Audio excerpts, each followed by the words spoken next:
Hello and welcome to this episode of Futures, the podcast series brought to you by CIPS, the Chartered Institute of Procurement and Supply.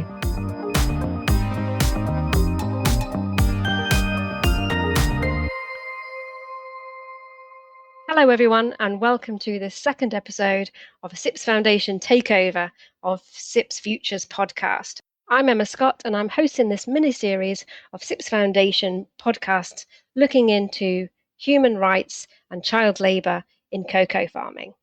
For those of you who still aren't aware of CIPS Foundation, we exist to transform people's lives through professionalising procurement and supply chains.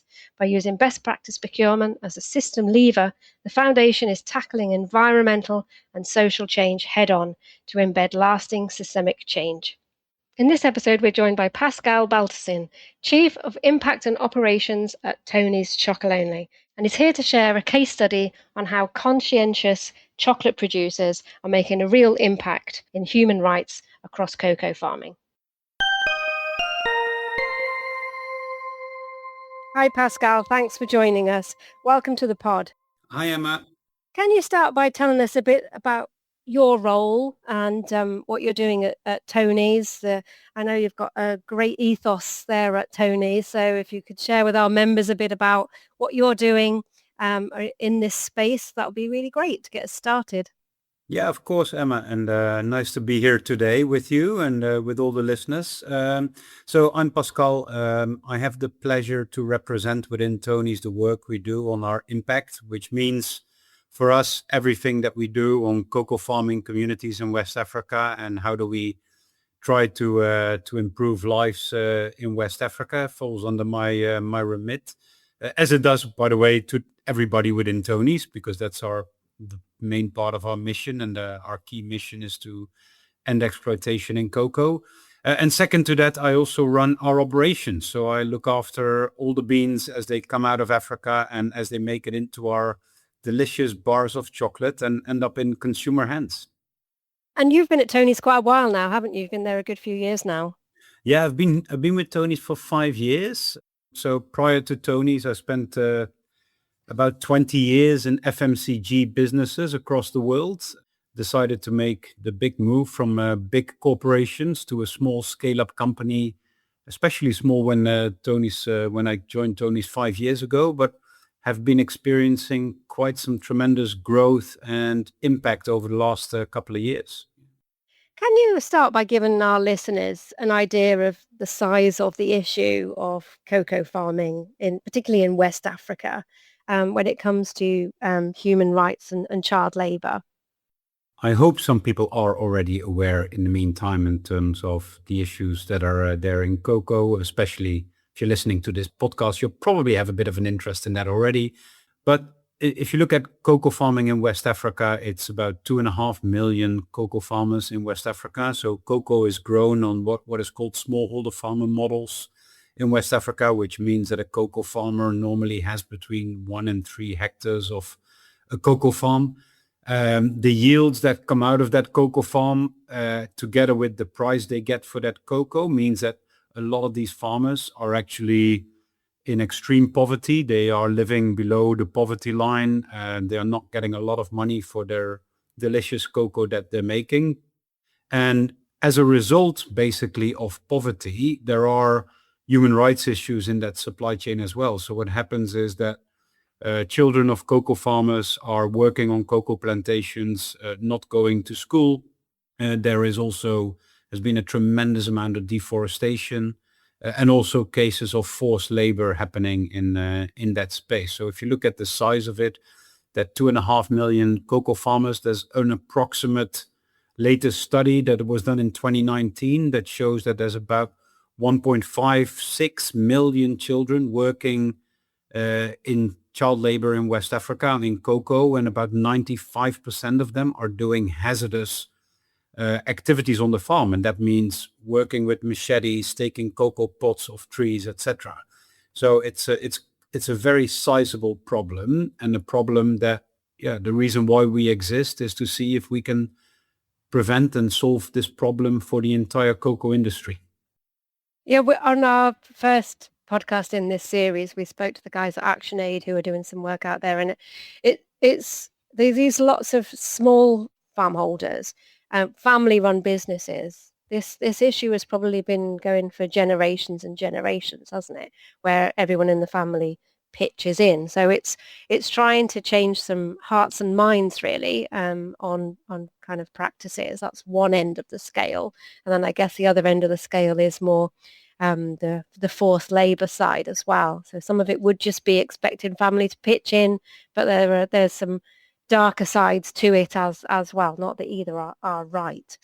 But, Tonys have demonstrated that it's possible to build a profitable brand and business and also invest in doing the right thing and making what you do in your supply chains act as possibly as responsibly and ethically as possible. How have Tonys made that work where others perhaps have struggled in this area? Yeah, I think for us, the reason we exist is to end exploitation in cocoa. We always say that we are an impact company that makes chocolate. We're not a chocolate company that's trying to make impact. So the origins of Tony's came about where journalists identified the issue on human rights issues in cocoa in West Africa more than 20 years ago. And as a bit of a stunt, they created a chocolate bar to show to the industry that you can make a piece of chocolate that is free of exploitation of West African cocoa farmers and still sell that product profitable to consumers. Now, that stunt has grown into what Tony's is today, where last year we did about 244 million of revenue. We have gained a lot of traction with consumers around the world, not just because of what we do, but also because of the great chocolate that we make. And people do love our chocolate. They love the varieties that we bring. They love the flavors that we bring to the market. But all of that is grounded in a ethical sourcing model that nobody's been able to demonstrate before, that you can actually solve these issues. So if you look at our supply chain and our impact with cocoa farmers, we put in a tremendous amount of effort into solving these issues for these cocoa farmers. So we pay a living income reference price. That basically means that we always pay an amount of money to a farmer that should allow that farmer to get out of poverty and start earning a living income. We help tremendous amount of effort on child labor remediation and making sure that children that we identify as being working on cocoa farms, how do we resolve those issues? And we help those families, for those children to go to school. We help them financially if they can't afford any other labor, like how do we support them on funding some labor on work that has to be done in the farm. And what we've shown is that we throw everything at it, but the kitchen sink, as we say it, but that we're able in a vast amount of cases to solve these issues and at the same time still build a brand and still the business that is growing tremendously. That is, we're today 16% market share in the Netherlands, we're 3% market share in the UK, 3% market share roughly in the US. So you can see that the traction that we're building year after year after year is picking up, and we're doing that not at the cost of lowering our impact model in West Africa. So what we're actually showing is that you can be a good business that solves the issue in your supply chain and at the same time be an attractive brand to consumers and retailers to give profitability and growth. And one thing that we've seen, and I completely admire under Tony's philosophy, is the traceability of what you're doing as well. So there's full accountability, that transparency within your supply chain, so you know exactly what's going on. What are the hardest aspects of building in that transparency and that traceability into the supply chains? And where do you see the most resistance, and how do you overcome that? So Tony's has built our impact model on 5 sourcing principles. The first one, clearly, as you say, Emma, is traceability, because one of the things is that if you do not know where your product comes from, then it's very difficult to be held accountable for the circumstances of those farmers that you're sourcing your products from. So for us, traceability is a fundamental one because it also gives us the accountability to solve those issues that those farmers that we know that work in our supply chain, that we have accountability for them. There are 4 other sourcing principles in our business next to traceability. One is stronger farmer models. So we believe in cooperatives. We believe in organized farming models where the unity of the voices of these farmers is stronger than individually a farmer has, right? So today, last year, we did about 33,000 farmers in our model, where we've grown that a bit. But the stronger voice that we have is that those 33,000 farmers also tell us what they want. It's not us telling them, but it's also them telling what they want. I think then we pay a higher price. Yeah. As I already explained, we pay a living income reference price. Next to that, we believe in productivity and quality, because as those smallholder farmers are relatively small, we know that they need to do better and can do better in terms of productivity and quality. And next to that, we are in for the long term, because some of these changes, they don't happen overnight. So we commit ourselves to at least 5 years to these cooperatives and farming families. Now, the reason I say that is because the hardest thing is to do all five. Yeah. The easy thing is to pick one and to say, oh, I'm just going to pay a higher price and that is it. But if you don't combine all these five sourcing principles into a united model, then they don't work. Because you cannot be doing that for 1 year and then next year go to a completely different group of farmers. So you have to do that consistently, time after time after time again. And the real issues is doing that and continuing to do that. I think we have shown that you can do it and that you have to do it together. But what you see is that many companies, they will pick one or two or three. And many of those companies that come to us, they say, oh, what you do, can I just pick three of those five sourcing principles? Because that's easy, right? I can pick the three that I think fit my values as a company and then forget about the other two because they're either too hard or too expensive. And the reality is that if you want to bring systemic change to a smallholder farmer model that is super complicated and not easy to evolve into, our realization and lesson is that you have to do all those five sourcing principles in unity. Yeah, these are really complex issues that have been common practice for a long time, and that takes a long time to change. And the sourcing policies, I think, for the sourcing community on the podcast as well, they are things that you can change in your policies in terms of how you deal with your commodities and especially on cocoa. But they're also the hardest habits to break. How important is it to engage with the communities and wider agencies such as these partner cooperatives on the ground? Can you share more about the child labour monitoring and remediation system that you have in place?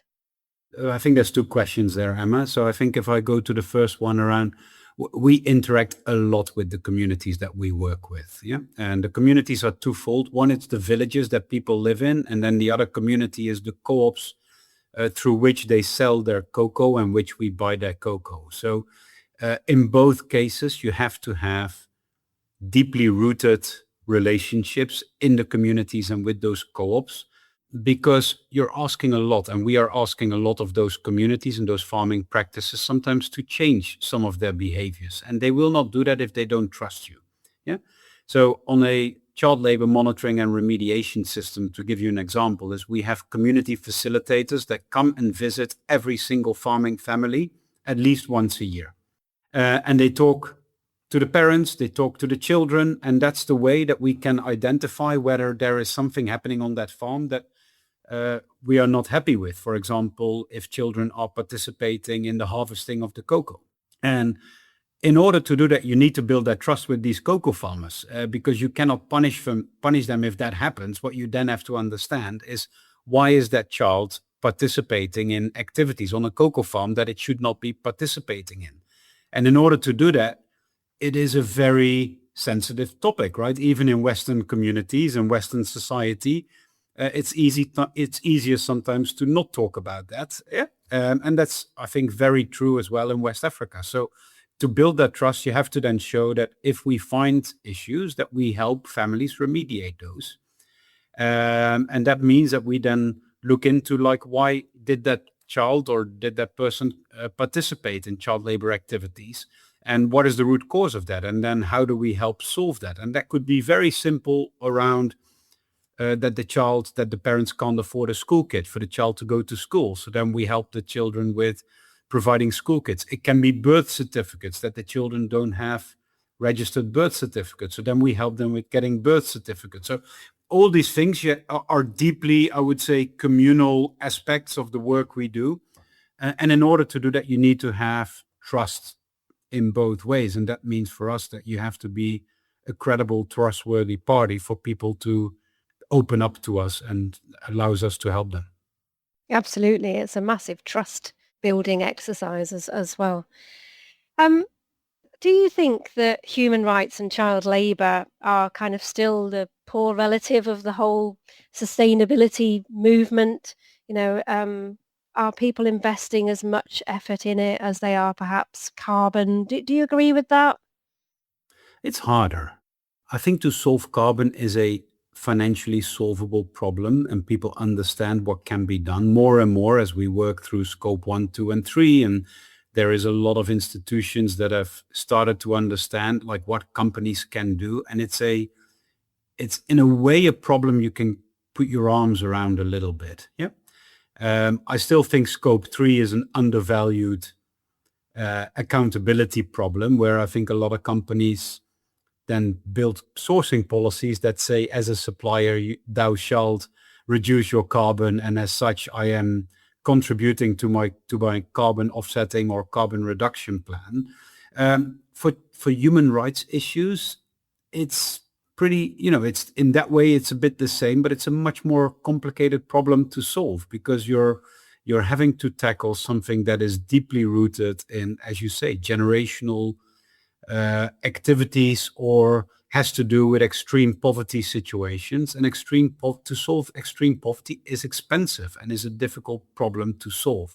And I think the social inequality that we have in the planet is the root cause of why there's a lot of deforestation and is a lot of carbon problems. They actually come from, I think, a socially unequal system that we have in our planet, especially when you think about the agricultural systems that we have. So our belief is that you cannot bring social justice to a broken planet. At the same time, you cannot fix social issues when when the planet is not, when you're not doing the activities on carbon. And I think the same is true for fixing the planet. You have to, I think, solve some of the social issues that are also underlying to the root cause of our environmental problems.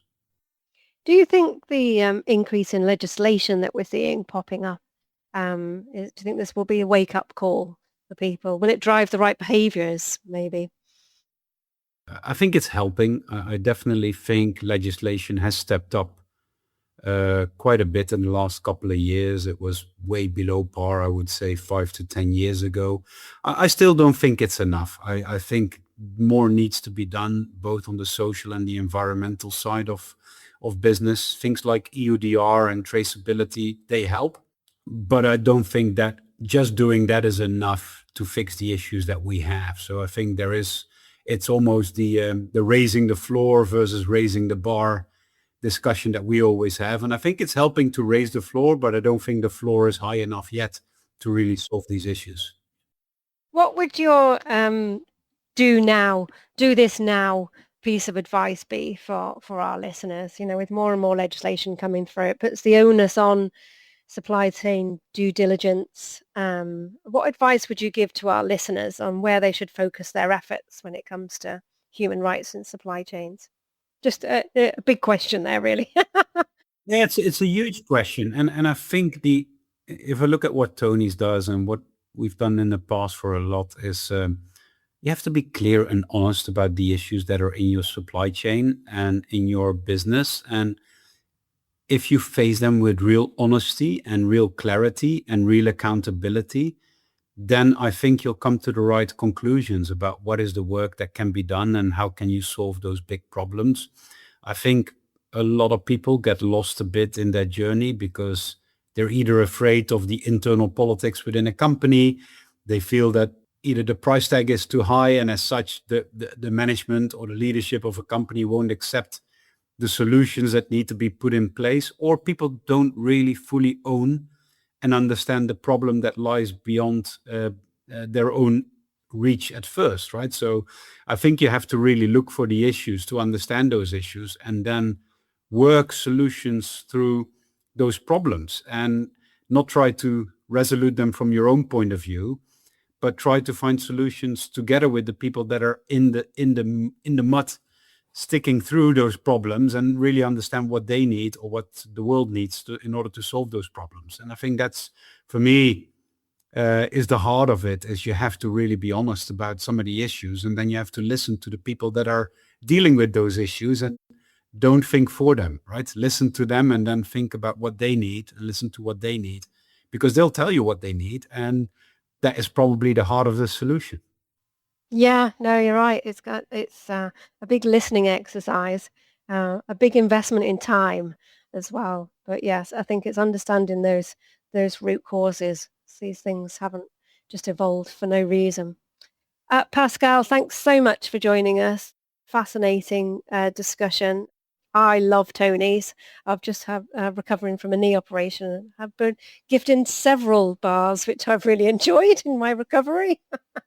But I just really love what you stand for as an organisation as well. So thanks for joining us. No, thanks for your time, Emma, and good luck with your recovery.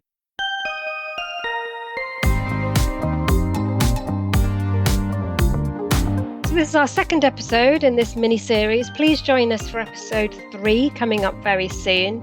But that's it for us today. Don't forget to like and subscribe so you don't miss future episodes. This podcast has been brought to you by CIPS, the Chartered Institute of Procurement and Supply. For more information on CIPS, and in fact more information on CIPS Foundation, head over to cips.org, where you can find out more about the exciting projects that we are funding. For now though, that's it from us. See you next time.